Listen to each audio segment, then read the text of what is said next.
Estamos de vuelta en Noticias Infraganti, soy María José Cadena, gracias por acompañarnos a todas y a todos. Y ahora vamos a un tema muy interesante. ¿Saben de qué manera impacta la tensión internacional que hay entre Rusia, Ucrania, Estados Unidos y la OTAN? Sentimos que es un tema muy lejano a nosotros, pero realmente sus repercusiones y consecuencias están más cerca que nunca, especialmente en Quintana Roo. Para ello decidimos platicar con el experto internacionalista, un gran colaborador de nuestro programa y un quintanarroense destacado, Rubén Olmos, el director general de Global Nexus desde Washington, D.C., quien nos trae todos los detalles para entender este conflicto y las consecuencias que tiene en lugares, en destinos como Quintana Roo. Escuchemos. Me complace estar mucho iniciando este 2022 con Rubén Olmos desde Washington, D.C., Estados Unidos. Gracias por estar constantemente compartiéndonos tu perspectiva en la relación bilateral México-Estados Unidos, pero también en temas internacionales. Rubén, hemos iniciado con un año bastante tenso en el panorama internacional, hablando específicamente sobre el tema de Rusia, Ucrania, la Unión Europea, Estados Unidos y de qué manera pues afecta a México, ¿no? Un tema que escuchamos todos los días en las noticias, que lo sentimos muy lejano para nosotros, las y los mexicanos, pero que definitivamente tiene un impacto en la relación con nuestro vecino del norte. María José, qué gusto, encantado de estar nuevamente en tu programa y sobre todo arrancar el año analizando estos temas que a ti y a mí nos apasionan. Yo creo que la entrada que hiciste es muy adecuada. ¿Por qué qué nos implica el conflicto entre Rusia y Ucrania en México, en Quintana Roo? Yo creo que es importante. Vivimos en un mundo tan interconectado en donde dependemos económicamente, en donde dependemos comercialmente en materia de energía de cada país, de nuestros vecinos, pero también de socios comerciales, que este tipo de conflictos evidentemente tienen un impacto. Seré muy breve porque es un conflicto bastante largo y complejo de entender. Muy extenso, muy Extenso. extenso. Yo en lo personal, María José, debo decirte que uno de mis grandes políticos, estrategas que he seguido a lo largo de mi vida es justamente Vladimir Putin. El antecedente de él como miembro de la KGB, que es la inteligencia rusa, la manera en cómo ha permanecido en el poder, digo, es un total autócrata, autoritario, pero ha logrado durante más de 2 décadas sostenerse en el poder. Él ha dicho en varias biografías autorizadas y no autorizadas que una de las grandes catástrofes del mundo fue la caída de la Unión Soviética y la pérdida de poder que en ese momento tenía la Unión Soviética. Él vivió esa transición. Y justamente Ucrania es un país en donde viven pues más de 20 millones de rusos. Después de Rusia misma es donde más rusos hay. Tú te acordarás de aquella famosa Revolución Naranja en el 2014 que dio inicio a varios movimientos políticos a nivel global en donde la gente ya estaba harta de este autoritarismo y salió a las calles a protestar y empezaron a derrocar jefes de Estado. Fue también donde inició esta gran revolución del Internet, ¿no? Porque muchas de las movilizaciones se daban por mensajes en Facebook, en Twitter y demás. Entonces, desde ese momento, Vladimir Putin se sintió muy endeble, empezó a ver que su poderío, sobre todo en los países de Europa del Este, empezaba a menguarse, y es por eso que inicia esta hazaña, ¿no? En contra de Ucrania, tú te acordarás, tomó parte de Crimea, y bueno, durante estos años ha permanecido el gobierno ruso manejando esta parte del mundo.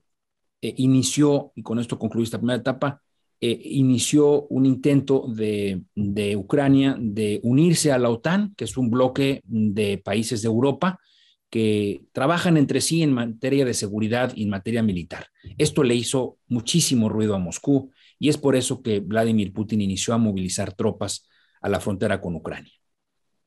Claro, algo que me gusta tocar sobre estos temas, sobre todo para nuestro auditorio que vivimos en México, vivimos en un país que, aunque estamos específicamente en Quintana Roo, estamos tan conectadas y conectados con el mundo, pero cuando pensamos en un país, un ejercicio que a mí me enseñaron durante la universidad fue en ponerme yo en mi mente en ese país, cómo se ve el mundo desde ese lugar geográfico, estratégico y definitivamente, bueno, Rusia, que es uno de los países más extensos del planeta, más allá de lo que se ve en nuestro mapa de internet, es gigantesco, está lleno de naciones, de lenguas, de culturas, es multidiverso y que justo, bueno, que Vladimir Putin intente mantener este control sobre un país tan extenso, habla mucho del tipo de político que es, un político sumamente autoritario y como siempre está buscando, como lo hicieron los zares y como lo hizo Stalin en su momento, las salidas al mar y el control también sobre las decisiones en Europa. En Quintana Roo estamos muy conectados al mercado europeo y tenemos que tener también, y quisiera meterme un poco en materia energética, qué es lo que pierde Europa o por qué había tanta, o por qué sigue habiendo tanto debate dentro de incluso el Parlamento Europeo por esta movilización de la OTAN en Ucrania y esta movilización rusa en Ucrania. Mira, el presidente Putin ha movilizado a 100,000 tropas a la frontera con Ucrania, ha amenazado de un ataque armado, ha amenazado con un ataque cibernético. Los rusos son expertos en estos ataques cibernéticos, lo hicieron aquí en Estados Unidos durante la elección anterior y la elección que eligió a Donald Trump.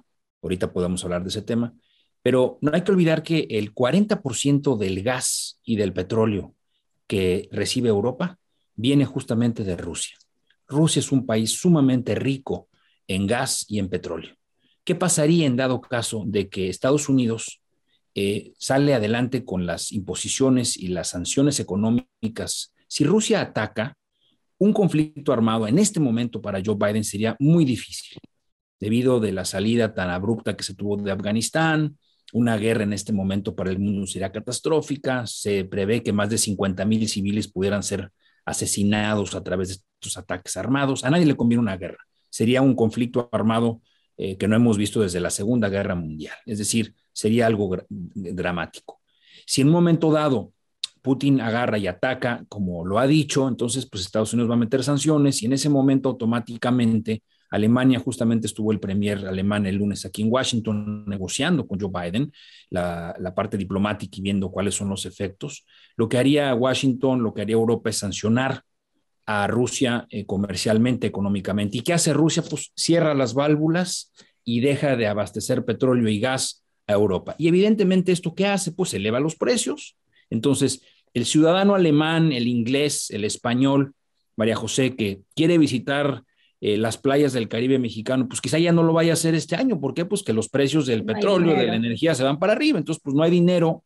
Los ahorros se van a tener que ir para llenar el tanque de gasolina o para pagar las altas tarifas de luz y con eso pues no va a poder viajar a Quintana Roo. Eso es el efecto que hay que tomar en cuenta, ¿no? Estamos en un mundo tan globalizado que tenemos que entender que una decisión que pasa en Moscú, una decisión que pasa en Ucrania, que pasa en la OTAN, que las y los europeos ya lo están viviendo están pagando mucho más de luz en un invierno bastante duro para muchos países y se viene también un verano con un contraste de mucho calor. Entonces, no hay un punto medio por los efectos del calentamiento global y del cambio climático en el cual tienes veranos muy fuertes y también inviernos muy fuertes. Entonces, todos tus gastos se suben y ya no vas a tener para viajar.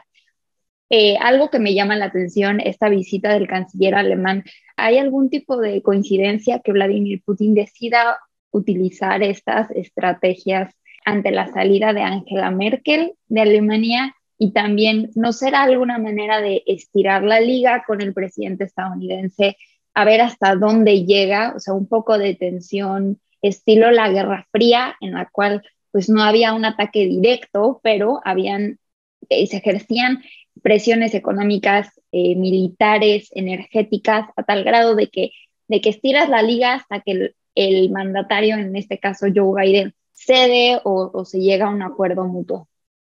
Mira, han pasado cosas fascinantes en el mundo de la diplomacia que a ti y a mí nos encantan. Estados Unidos desplegó obviamente a su poderío diplomático, tanto en Naciones Unidas, convocó una sesión del Consejo de Seguridad, en donde justamente México tiene un asiento no permanente. Se discutió durante varios días la potencial invasión rusa a Ucrania, evidentemente se sancionó. Posteriormente también, como bien dices tú, estuvo por acá el primer alemán, que es su primera visita a Washington. Me llamó mucho la atención, habla un inglés impecable, lo entrevistó CNN Internacional después de la visita a la Casa Blanca y bueno, sostuvo la entrevista en inglés. También al mismo tiempo el presidente francés estuvo en Moscú tratando también de disuadir al presidente Putin de no atacar Ucrania. Es interesante, la forma es fondo. Por ahí una foto que anda rondando muy interesante en donde están en una mesa sumamente larga, ¿no? Está de un lado Vladimir Putin y está de otro lado el presidente francés, y la verdad es de que eso te da a entender que él cuida todos los detalles. Y un tema más, María José, que es fundamental, que fue, yo creo que el mensaje, que fue el acompañamiento que hizo Vladimir Putin a la apertura de los Juegos de Invierno en China, en donde sale en una foto con el presidente chino, en donde apoya, es de los pocos jefes de Estado que visitan China para la apertura de los Juegos Olímpicos de Invierno, y ahí sellan un pacto. Y ahí es donde está lo que tú justamente dices, es tantear el terreno y mandar un mensaje. China y Rusia, que son, digamos que, las principales preocupaciones de Washington hoy por hoy, están juntos, están aliados y van a trabajar juntos en varios temas, no nada más en el frente militar, sino en el económico. Esos son temas, María José, que aquí en Washington ocupan tanto a la Casa Blanca como al Congreso. Los norteamericanos están muy preocupados por este avance chino y por lo que representa esta alianza con Rusia. Claro, mira, hasta deporte tuvimos con la coyuntura de los Juegos Olímpicos de Invierno, en la que recordemos que el Comité Olímpico sancionó en algún momento a Rusia y ahorita prácticamente están ganando muchas medallas de oro el Comité Olímpico ruso, en el cual la única diferencia es que no tocan el himno ruso, pero siguen ganando. Entonces, me gusta esta mezcla que estamos haciendo, y para cerrar el círculo, regresamos a nuestro vecino del norte, Estados Unidos, nuestro principal socio comercial como mexicanos, nuestro principal mercado como quintanarroenses. Prácticamente, a pesar de los esfuerzos económicos que ha hecho la administración de Joe Biden para sus ciudadanas y ciudadanos, estos apoyos económicos, la popularidad del presidente Biden está cayendo repentina y drásticamente, y definitivamente estas coyunturas no lo ayudan. ¿En dónde estamos parados México? Porque el hecho de que México tenga un asiento no permanente en el Consejo de Seguridad y tenga una coyuntura internacional de este tamaño también afecta la postura que podría llegar a tomar el gobierno mexicano, el canciller Marcelo Ebrard o Juan Ramón de la Fuente allá en las Naciones Unidas, sobre pues cualquier tema, o sea, cualquier paso erróneo de México también podría meternos en algún problema con Estados Unidos. Mira, yo siempre he dicho que la relación entre México y Estados Unidos es la relación más fascinante y la más compleja y la más cercana entre dos países vecinos. No nada más por el monto económico que comerciamos todos los días. Más de $1 millón por minuto se comercian entre ambos países, ¿no? Tenemos la frontera más extensa, tenemos el número mayor de mexicanos que viven en Estados Unidos, tenemos el mayor número de norteamericanos que deciden hacer su vida en México. Atravesamos una coyuntura muy compleja. Joe Biden, salimos de 4 años sumamente desgastantes, terribles de Donald Trump. Llega un Joe Biden con experiencia, alguien que fue senador más de 36 años, alguien que fue vicepresidente 8 años, que hizo una gran labor, un gran conocedor de Washington, pero que ha cometido, María José, muchísimos errores durante estos primeros 12 meses de gobierno. Tiene los índices de aprobación más bajos, es más, ya está llegando a los índices de aprobación al nivel que tenía Donald Trump en sus peores meses, que la verdad es que fueron durante los 4 años. No podemos achacarle todo al presidente. A pesar de que tiene una mínima mayoría en la Cámara de Representantes y en el Senado, no ha podido avanzar su agenda legislativa. Su agenda legislativa ha estado estancada por la necedad de los republicanos. Tenemos una elección en puerta en noviembre en donde se renueva las 2/3 partes del Senado y la Cámara de Representantes, y más de 36 gubernaturas están en juego. Y desde ahorita te digo, María José, es muy probable que los demócratas pierdan ambas cámaras en el Congreso. Esto va aún a complicar más las cosas para Joe Biden, y se antoja muy posible que los republicanos regresen a la presidencia en el 2024. Y está la posibilidad también real de que Donald Trump vuelva a competir para ser candidato o influye en la candidatura. Tenemos muchos problemas, como tú dices, nos pudiéramos pasar 2 horas hablando de Estados Unidos y de México. En concreto, yo te diría, tema de seguridad preocupa a los norteamericanos. Tenemos un nuevo acuerdo, el famoso bicentenario, es donde vamos a reactivar el nuevo reordenamiento en materia de seguridad, que evidentemente nos atañe también en Quintana Roo. Te adelanto que en las próximas 2 semanas estará de visita en Quintana Roo el embajador de Estados Unidos en México y una comitiva importante de su gabinete. Se estarán intercambiando propuestas en materia turística, comercial, en materia de seguridad con el gobernador y su gabinete.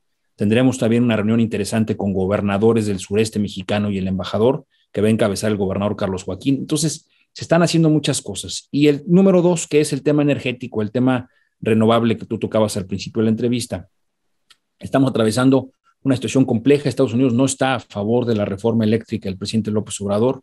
Esta semana está justamente en México John Kerry, el enviado en materia de cambio climático. Ha habido intercambios fuertes entre el embajador Washington sobre la reforma. En fin, molesta e incomoda al sector empresarial norteamericano esta reforma que, como ellos argumentan, no beneficia a nadie. Así es. Y el presidente Andrés Manuel López Obrador, por lo que veo, él sigue con un poco al margen de la situación, ¿no? Públicamente, o sea, dentro de su gabinete es una cosa, pero en sus mañaneras, en su narrativa, él se mantiene al margen. ¿Crees que siga de esta forma? Mira, yo creo que tenemos un muy buen canciller. Marcelo Ebrard entiende la relación bilateral. No le ha sido fácil, es una relación muy compleja. Tiene un muy buen subsecretario para América del Norte, que es Roberto Velasco, una persona joven que entiende la idiosincrasia en Washington. Tenemos un embajador tolerante, que es Ken Salazar. Aunque no lo creas, el embajador anterior, Chris Landau, era un embajador muy social y demás, pero era un embajador duro, que en las reuniones en privado no le temblaba la mano para poner claro la posición de Estados Unidos.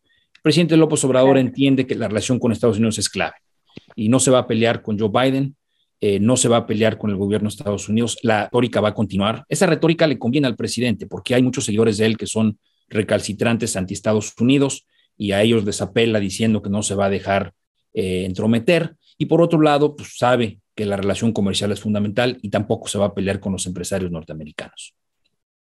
Es verdaderamente fascinante para todas las personas que nos interesa lo que sucede más allá de nuestros lugares donde vivimos, pero también hay que recordar que todos, el tema de la globalización significa que todos estamos conectados, que decisiones que se toman en Washington afectan directamente a la llegada de visitantes, a el poder adquisitivo o la calidad de vida que podemos tener, al dinero que ingresa a Quintana Roo. Temas de seguridad, como se ha mencionado, pues estaremos muy pendientes de esta visita de Kenneth Salazar a Quintana Roo con las autoridades y el sector empresarial. Y pues aquí seguiremos pendientes. Muchísimas gracias, Rubén Olmos, internacionalista, experto en Norteamérica, relación bilateral México-Estados Unidos y director general de Global Nexus desde Washington, D.C. Gracias. Recuerden que si quieren más información pueden seguir nuestras redes que aparecen aquí en pantalla. Denle like, formen parte de nuestra comunidad de Infraganti y por favor ingresen a nuestra página, ahí donde pueden ver todos nuestros reportajes y las mejores notas que hace todo nuestro gran equipo.